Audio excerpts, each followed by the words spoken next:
ओम नमो भगवते वासुदेवाय वासुदेवाय हरि वासुदेवाय।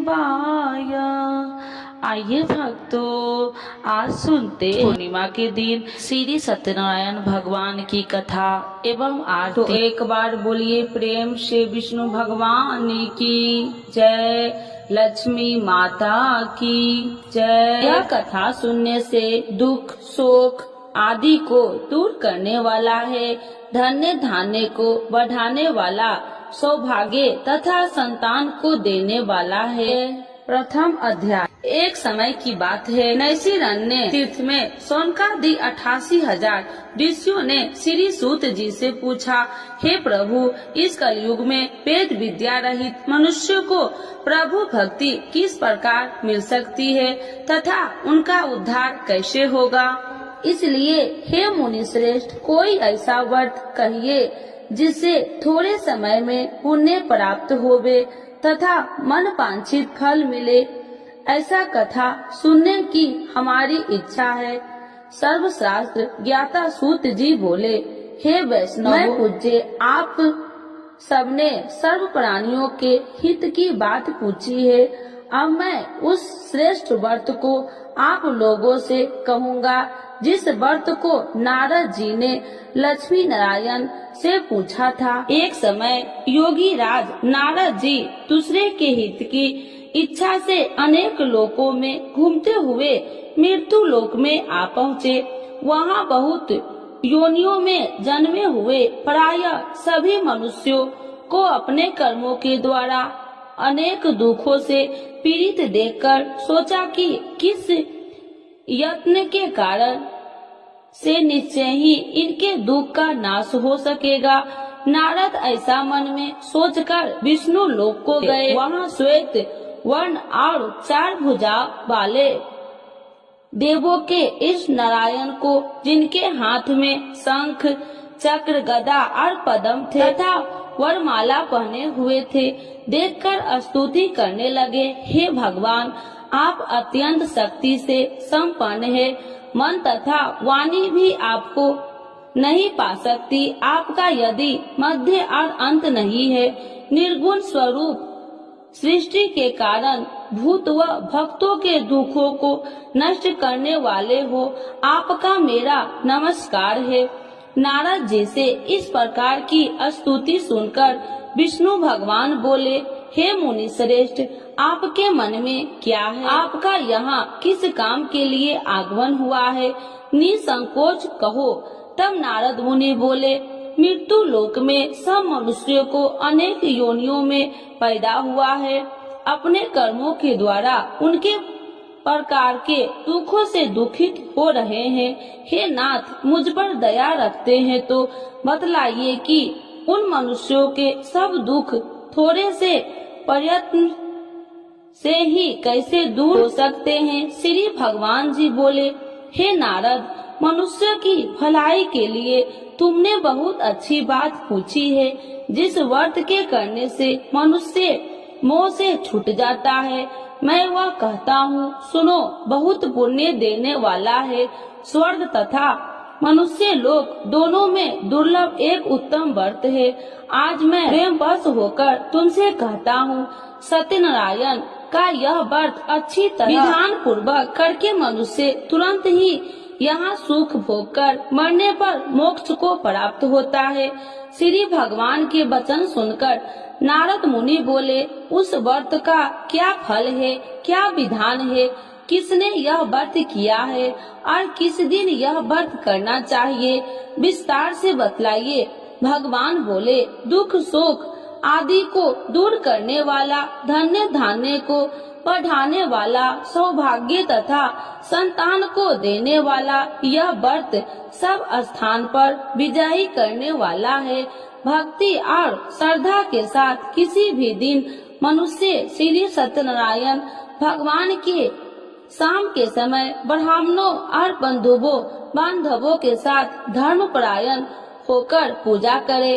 भक्ति भाव से नवेद, केले का खम्भ, घी, दूध और गेहूं के चूर्ण, सवाया लबे, गेहूं के अभाव में साठी के चूर्ण, शक्कर तथा गुड़ ले आए और सब भक्षण योग पदार्थ जमा करके भगवान को अर्पण कर देवे तथा बंधुओं समेत ब्राह्मणों को भोजन करवावे। तत्पश्चात स्वयं भोजन करके नित्य गीत आदि का आचरण कर सत्यनारायण भगवान को स्मरण करते हुए समय व्यतीत करे। इस तरह व्रत करने पर मनुष्य की इच्छा निश्चय ही पूरी होती है। विशेषकर कली काल में भूमि पर यही मोक्ष का सरल उपाय है। इति श्री सत्यनारायण व्रत कथा प्रथम अध्याय संपूर्ण। तो एक बार बोलिए प्रेम से श्री सत्यनारायण भगवान की जय। द्वितीय अध्याय। सूत जी बोले, हे ऋषियों, जिन्होंने पहले समय में इस व्रत को किया है उनका वृत्तांत कहता हूँ, ध्यान से सुनो। सुंदर काशीपुरी नगरी में अति निर्धन ब्राह्मण रहता था। वह भूख और प्यास से बेचैन हुआ नित्य ही पृथ्वी पर घूमता था। ब्राह्मणों से प्रेम करने वाले भगवान ने ब्राह्मण को दुखी देखकर बूढ़े ब्राह्मण का रूप धरकर उसके पास जा आदर के साथ पूछा, हे वृद्ध, नित्य दुखी हुआ पृथ्वी पर क्यों घूमता है? हे श्रेष्ठ ब्राह्मण, यह सब मुझसे कहो, मैं सुनना चाहता हूँ। ब्राह्मण बोला, मैं बहुत निर्धन ब्राह्मण हूँ, भिक्षा के लिए पृथ्वी पर फिरता हूँ। हे भगवान, यदि आप इसका उपाय जानते हैं तो कृपा कर कहो। वृद्ध ब्राह्मण बोला कि सत्यनारायण भगवान मनोवांछित फल देने वाले हैं, इसीलिए हे ब्राह्मण, तू उनका पूजन कर, जिसके करने से मनुष्य सब दुखों से मुक्त होता है। ब्राह्मण को व्रत का सारा विधान बतलाकर बूढ़े ब्राह्मण का रूप धारण करने वाले सत्यनारायण भगवान अंतर ध्यान हो गए। जिस व्रत को वृद्ध ब्राह्मण ने बतलाया, मैं उसको अभ्यास करूंगा। यह निश्चय करने पर उस ब्राह्मण को भी नींद न आई। वह सवेरे के लिए चला। उस दिन उसको भिक्षा में बहुत सा धन मिला, जिससे बंधु बांधवों के साथ उसने सत्यनारायण का व्रत किया। उसके करने से वह ब्राह्मण सब दुखों से छूटकर अनेक प्रकार की संपत्तियों से युक्त हुआ। उस समय से वह ब्राह्मण हर मास व्रत करने लगा। इस तरह सत्यनारायण भगवान के व्रत को जो करेगा सब पापों से छूटकर मोक्ष को प्राप्त होगा। आगे जो पृथ्वी पर सत्यनारायण का व्रत करेगा वह मनुष्य सब दुखों से छूट जाएगा। इस तरह नारद जी ने सत्यनारायण का कहा हुआ यह व्रत तुमने कहा, हे वृद्ध, अब मैं और क्या कहूँ? ऋषि बोले, हे मुनि श्रेष्ठ, संसार में इस ब्राह्मण से सुनकर किस किस ने इस व्रत को किया, हम सब वह सुनना चाहते हैं। इसके लिए हमारे मन में श्रद्धा है। सूत जी बोले, हे मुनियों, जिसने इस व्रत को किया है वह सब सुनो। एक समय वह ब्राह्मण धन और ऐश्वर्य के अनुसार बंधु बांधवों के साथ व्रत करने को तैयारी हुआ। उसी समय एक लकड़ी बेचने वाला बूढ़ा आदमी आया और बाहर लकड़ियों को रखकर ब्राह्मण के मकान में गया। प्यास से दुखी लकड़हारा उनको व्रत करते देखकर ब्राह्मण को नमस्कार करके पूछने लगा कि आप यह क्या कर रहे हैं और इसके करने से क्या फल मिलता है, कृपया करके मुझसे कहो। ब्राह्मण ने कहा, सब मनोकामनाओं को पूरा करने वाला यह सत्यनारायण भगवान का व्रत है। इसकी ही कृपा से मेरे यहाँ धन्य धान्य आदि की वृद्धि हुई है। ब्राह्मण से व्रत के बारे में जानकर लकड़हारा बहुत प्रसन्न हुआ। चरणामृत ले और प्रसाद खाने के बाद अपने घर को आया। लकड़हारे ने मन में इस प्रकार का संकल्प किया कि आज ग्राम में लकड़ी बेचने से जो धन मिलेगा उसी से सत्यनारायण देव का उत्तम व्रत करूँगा। यह मन में विचार कर वह बूढ़ा लकड़हारा लकड़ियाँ अपने सिर पर रखकर जिस नगर में धनवान लोग रहते थे वह ऐसे ही सुंदर नगर में गया। उस दिन वहाँ पर बूढ़े को उन लकड़ियों का दाम पहले दिनों से 100 गुना मिला। तब वह बूढ़ा लकड़हारा दाम ले और अति प्रसन्न होकर पक्के केले की फली, शक्कर, घी, दूध, दही और गेहूं का चूर्ण इत्यादि सत्यनारायण भगवान के व्रत को कुल सामग्रियों को लेकर अपने घर गया। फिर उसने अपने भाइयों को बुलाकर विधि के साथ भगवान का पूजन और व्रत किया। उस व्रत के प्रभाव से बूढ़ा लकड़हारा धन धान्य आदि से युक्त हुआ और संसार के समस्त सुख भोगकर वैकुंठ को चल गया।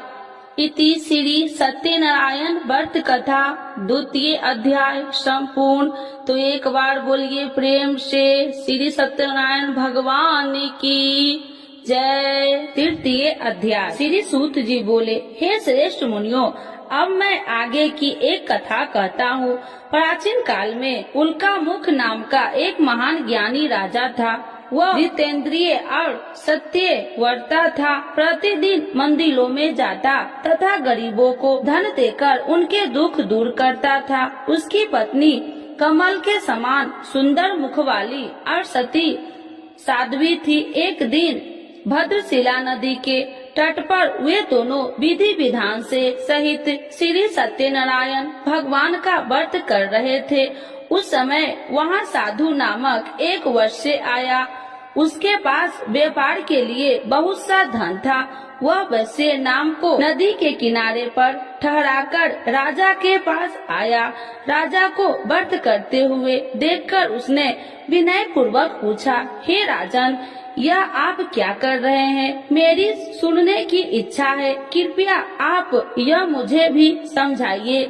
महाराज उल्का मुख ने कहा, हे साधु वैश्य, मैं अपने बंधु बांधवों के साथ पुत्र की प्राप्ति के लिए श्री सत्यनारायण भगवान का व्रत व पूजन कर रहा हूँ। राजा के वचन सुनकर साधु नामक वैश्य ने आदर से कहा, हे राजन, मुझे भी इसका संपूर्ण विधि विधान बतलाइए। मैं भी आपके कहे अनुसार इस व्रत को करूँगा। मेरी भी कोई संतान नहीं है। मुझे विश्वास है कि इस उत्तम व्रत को करने से अवश्य ही मुझे भी संतान होगी। राजा से व्रत के सब विधान सुन व्यापार से निवृत्त हो वह वैश्य सुख पूर्वक अपने घर आया। उसने अपनी पत्नी को संतान देने वाले उस व्रत के विषय में सुनाया और प्रण किया कि जब मेरे संतान होगी तब मैं इस व्रत को करूँगा। वैश्य ने यह वचन अपनी पत्नी लीलावती से भी कहे। एक दिन उसकी पत्नी लीलावती श्री सत्यनारायण भगवान की कृपा से गर्भवती हो गई। 10वें महीने में उसने एक अति सुंदर कन्या को जन्म दिया। दिनों दिन वह कन्या इस तरह बढ़ने लगी जैसे शुक्ल पक्ष का चंद्रमा बढ़ता है। कन्या का नाम उन्होंने कलावती रखा। तब लीलावती ने मीठे शब्द में अपने पति को याद दिलाया कि आपने जो भगवान का व्रत करने का संकल्प किया था अब आप उसे पूरा कीजिए। साधु वैश्य ने कहा, हे प्रिय, मैं कलावती के विवाह पर इस व्रत को करूँगा।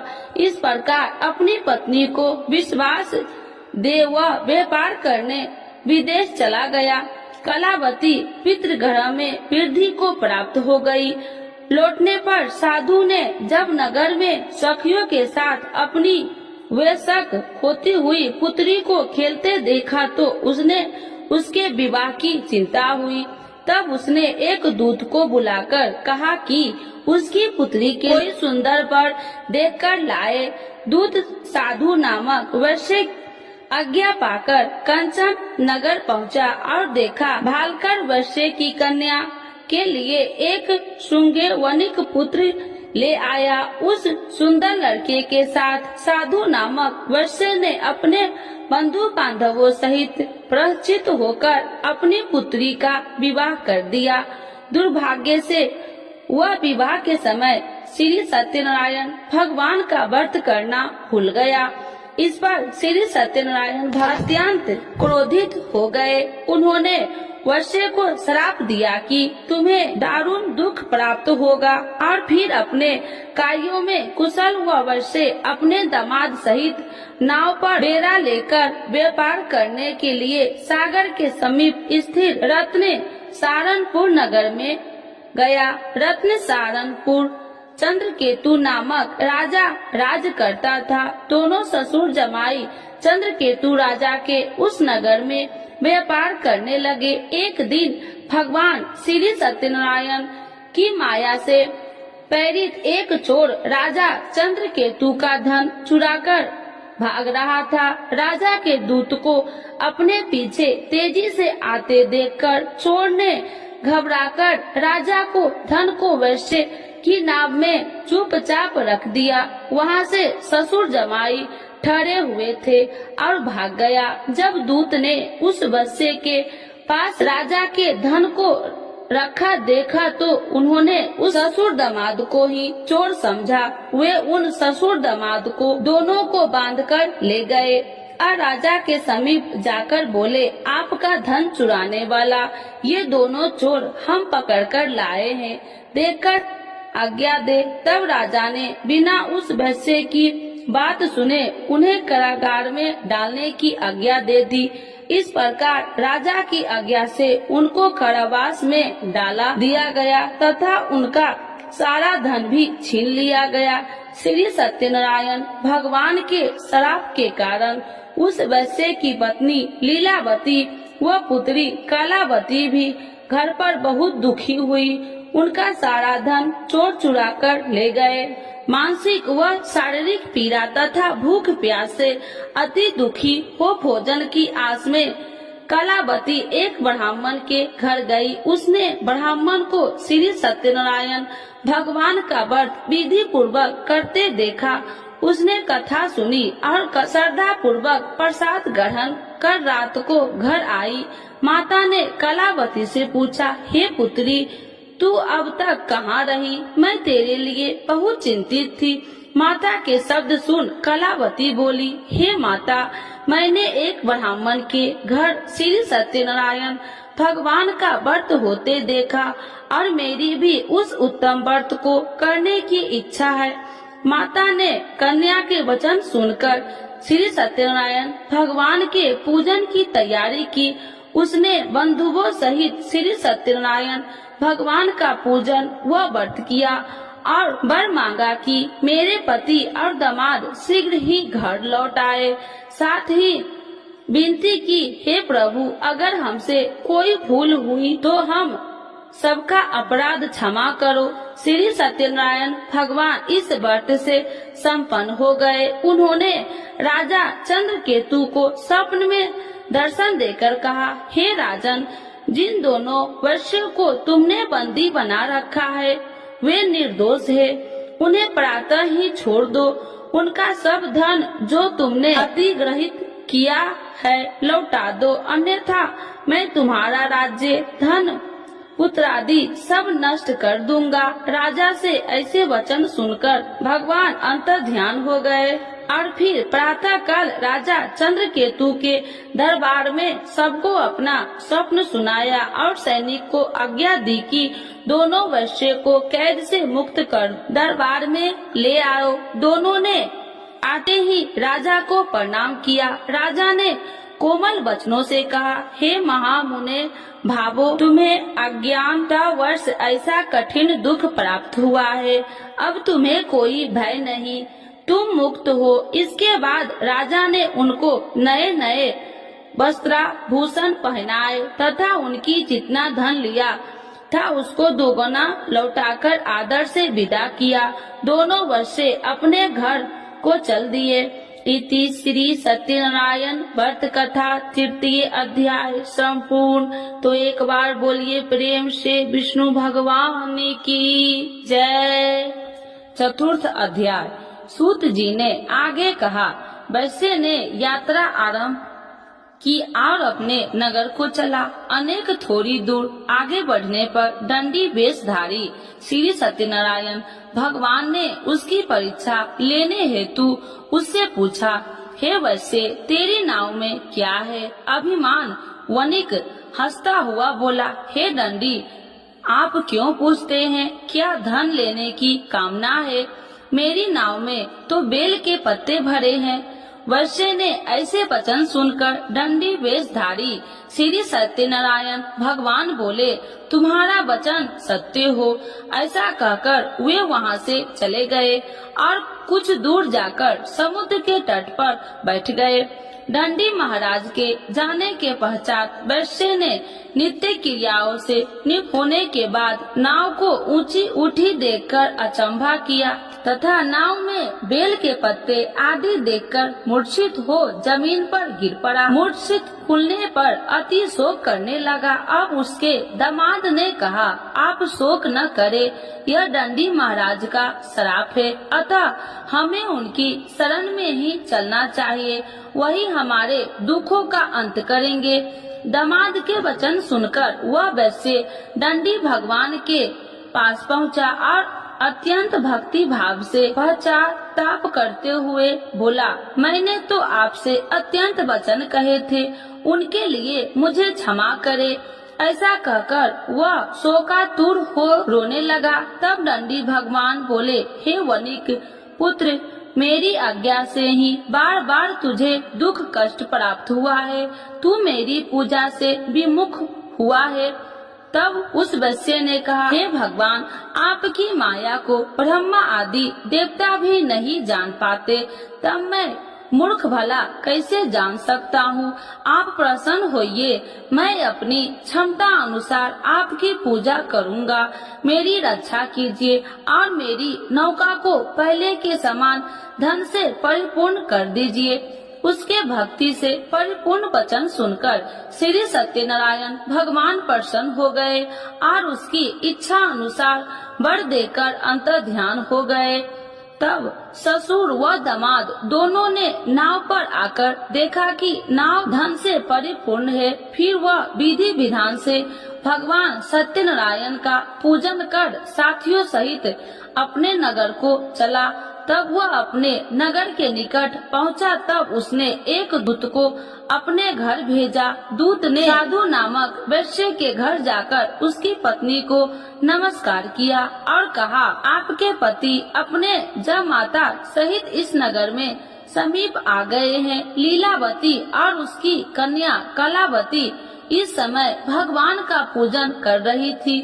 दूत का वचन सुनकर साधु की पत्नी ने बड़े हर्ष के साथ सत्यनारायण भगवान का पूजन पूर्ण किया और अपनी पुत्री से कहा, मैं अपने पति के दर्शन को जाती हूँ, तू पूजन पूर्ण कर शीघ्र आ जाना। परंतु कलावती पूजन एवं प्रसाद छोड़कर अपने पति के दर्शन के लिए चली गई।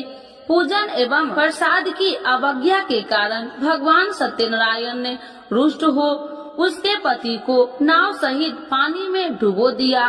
कलावती अपने पति को न पाकर रोती हुई जमीन पर गिर पड़ी। नौका को डूबा हुआ तथा कन्या को रोती हुई देख साधु नामक वैश्य द्रवित होकर बोला, हे प्रभु, मुझसे या मेरे परिवार से अज्ञानतावश जो अपराध हुआ है उसे क्षमा करे। उसके ऐसे वचन सुनकर सत्यदेव भगवान प्रसन्न हो गए। आकाशवाणी हुई, हे वैश्य, तेरी पुत्री तेरा प्रसाद छोड़कर आई है, इसीलिए इसका पति अदृश्य हुआ है। यदि वह घर जाकर प्रसाद ग्रहण कर लौटे तो इसे इसका पति अवश्य मिलेगा। आकाशवाणी सुनकर कलावती ने घर पहुंचकर प्रसाद ग्रहण किया और फिर आकर अपने पति को पूर्व रूप में पाकर वह अति प्रसन्न हुई तथा उसने अपने पति के दर्शन किए।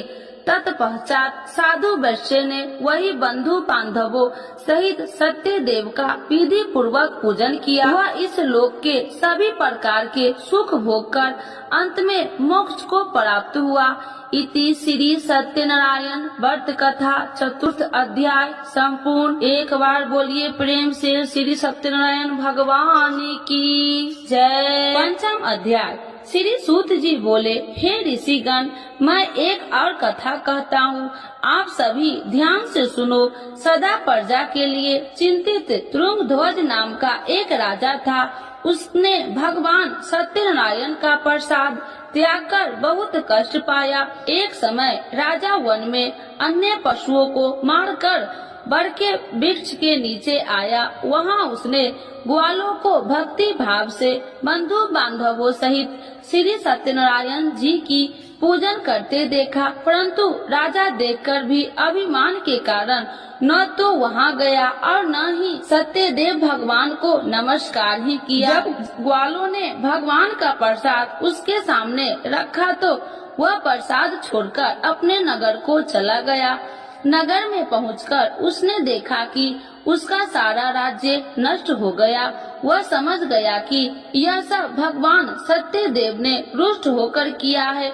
तब वह वन में वापस आया और ग्वालों के समीप जाकर विधि पूर्वक पूजन कर प्रसाद ग्रहण किया तो सत्यनारायण की कृपा से सब कुछ पहले जैसा ही हो गया और लंबे समय तक सुख भोग कर मरणोपरांत वह मोक्ष को प्राप्त हुआ। जो मनुष्य इस श्रेष्ठ दुर्लभ व्रत को करेगा, श्री सत्यनारायण भगवान की कृपा से उसे धन्य धान्य की कोई कमी नहीं होगी। निर्धन धनी और बंदी बांधवों से मुक्त होकर निर्भय हो जाता है। संतानहीन को संतान की प्राप्ति होती है तथा सब इच्छाएं पूर्ण कर अंत में वह वैकुंठ धाम को जाता है।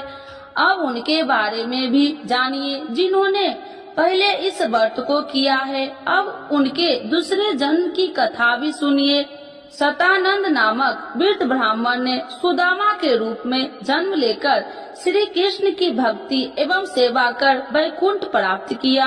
उल्का मुख नामक महाराज राजा दशरथ बने और श्री रघुनाथ का पूजन कर मोक्ष को प्राप्त हुए। साधु नाम के वैश्य ने धर्मात्मा व सत्य प्रतिज्ञ राजा मोरध्वज बनकर अपने पुत्र को ओर से चीर कर वैकुंठ धाम प्राप्त किया। महाराज तुंगध्वज और स्वयंभू मनु बने। उन्होंने बहुत से लोगों को भगवान की भक्ति में लीन करवाकर वैकुंठ धाम प्राप्त किया। लकड़हारा अगले जन्म में गृह नामक निषाद राजा बना, जिसने राम के चरणों की सेवा कर अपने सभी जन्मों को संवार लिया। इति श्री सत्यनारायण व्रत कथा पंचम अध्याय संपूर्ण। तो एक बार बोलिए प्रेम से भगवान श्री सत्यनारायण की जय। आरती श्री सत्यनारायण जी की जय। लक्ष्मी रमीना श्री जय लक्ष्मी रमीना सत्यनारायण स्वामी जनिपात की हरिना। जय लक्ष्मी रमीना रत्न जड़ित सिंहासन अद्भुत छवि राजे स्वामी अद्भुत छवि राजे। नारद करत निरंजन घंटा ध्वनि बाजे। ओम जय लक्ष्मी रमीना प्रगट भये कलिकारणी दिज को दरस दियो स्वामी दिज को दरस दियो। बूढ़ो ब्राह्मण बन कर कंचन महल कियो। जय लक्ष्मी रमीना दुर्लभ भील कठारो इन पर कृपा करी स्वामी इन पर कृपा करी। चंद चूर एक राजा जिनकी विपत्ति हरी। जय लक्ष्मी रमीना वैश्य मनोरथ पायो सरदा तज दिन्नी स्वामी सरदा तज दिन्नी सफल भोग प्रभु जी फिर स्तुति किन्नी ओम जय लक्ष्मी रमना भाव भक्ति के कारण छिन छिन रूप धरियो स्वामी छिन छिन रूप धरियो सरधा धारण किन्ही सरधा धारण किन्ही तिनको काज सयो ओम जय लक्ष्मी रमना ग्वाल बाल संग राजा मन में भक्ति करी स्वामी बन में भक्ति करी मन वांछित फल दिन्हो दीन दयाल हरि जय लक्ष्मी रमना चढ़त प्रसाद सबाय कदली फल में बा स्वामी कदली फल में बा धूप दीप तुलसी से राजी सत्य देवा ओम जय लक्ष्मी रमना। श्री सत्यनारायण जी की आरती जो कोई नर गावे स्वामी जो कोई नर गावे कहत शिवानंद स्वामी मन वांछित फल पावे जय लक्ष्मी रमना स्वामी जय लक्ष्मी रमना। श्री सत्यनारायण भगवान की जय विष्णु भगवान की जय सर्व देवी देवताओं की जय।